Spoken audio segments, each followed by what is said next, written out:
জাতীয়তাবাদী দল পটুয়াখালী ৩ আসন থেকে বিএনপির পক্ষে মনোনয়ন সংগ্রহ।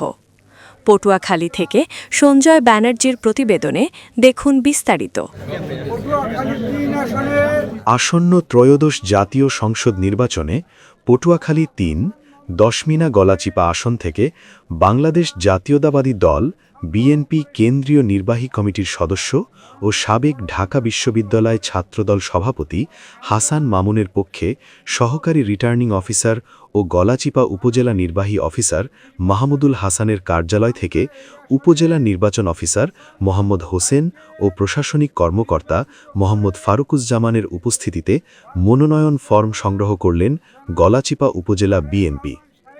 এ সময় উপস্থিত ছিলেন গলাচিপা উপজেলা বিএনপির সভাপতি বীর মুক্তিযোদ্ধা মোহাম্মদ সিদ্দিকুর রহমান, সাধারণ সম্পাদক বীর মুক্তিযোদ্ধা আব্দুস সাত্তার হাওলাদার, সিনিয়র সভাপতি সাবেক চেয়ারম্যান মোহাম্মদ জাহাঙ্গীর হোসেন, যুগ্ম সাধারণ সম্পাদক মিয়া মাসুম বিল্লাহ, পৌর বিএনপির সভাপতি সাবেক ভিপি মোহাম্মদ মিজানুর রহমান ও সাধারণ সম্পাদক জসিমউদ্দিন খান, সাংগঠনিক সম্পাদক মোহাম্মদ মুশিউর রহমান শাহিন সহ উপজেলা বিএনপি ও এর অঙ্গ সংগঠনের নেতাকর্মীরা। পরে সাংবাদিকদের উপজেলা বিএনপির সভাপতি বীর মুক্তিযোদ্ধা মোহাম্মদ সিদ্দিকুর রহমান জানান, আমরা আজকে জননন্দিত নেতা হাসান মামুনের পক্ষে আমরা মনোনয়ন ফর্ম সংগ্রহ করেছি। আজ পর্যন্ত আমরা দৃঢ়প্রতিজ্ঞ যে আমরা দলীয় প্রার্থীর বাইরে আমরা কাউকেই পটুয়াখালী ৩ আসনে গলাচিপা ১০ জনসাধারণ বিএনপির নেতা কর্মীরা মেনে নেবে না।